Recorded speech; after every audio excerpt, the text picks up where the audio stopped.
Сәлеметсіздер ме? Hyundai жеңіл автокөліктерін шығаратын Hyundai Транс Қазақстан зауытына қош келдіңіздер.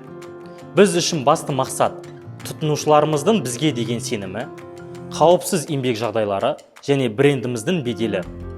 Егер сіз бізге жеке іс сапарлармен немесе зауытымызбен танысуға келсеңіз, сізге белгіленген үлгідегі рұқсаттаманы алып және оны әрқашан өзіңізбен бірге алып жүруіңіз керек. Өндіріс аумағында жүрген кезде барлығы топта болуы және алып жүрушінің нұсқауларын тыңдауы керек.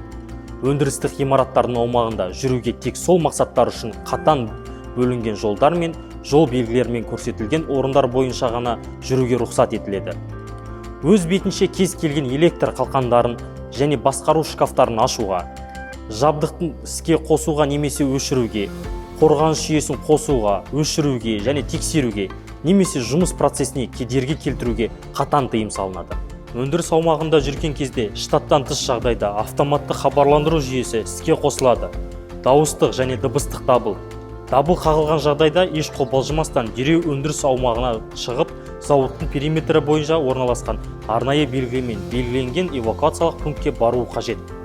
Эвакуациялық пунктке тез бару үшін өндірістік аумағы бойынша жүру кезінде өзіңіз жүрген жолыңыз бен қозғалыс сызбасын есте сақтауыңыз қажет. Өндіріс аумағының кез келген жеріне темекі шегуге және ашық отты пайдалануға, фото, бейне түсірілім жүргізуге қатаң тыйым салынады. Аралап жүрген келушілерді нұсқаушы алып жүреді. Қандай да бір сұрақтар туындаған жағдайда солардан сұрасаңыз болады. Осымен кіріспелік нұсқама аяқталды. Егер қандай да бір сұрақтарыңыз бар болса, немесе түсініктеме қажет болса, Hyundai Транс Қазақстан маманына хабарласыңыз.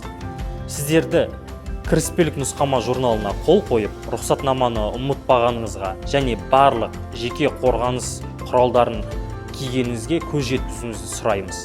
Біздің Hyundai Транс Қазақстан жеңіл автокөлік шығаратын зауытымызға қош келдіңіз.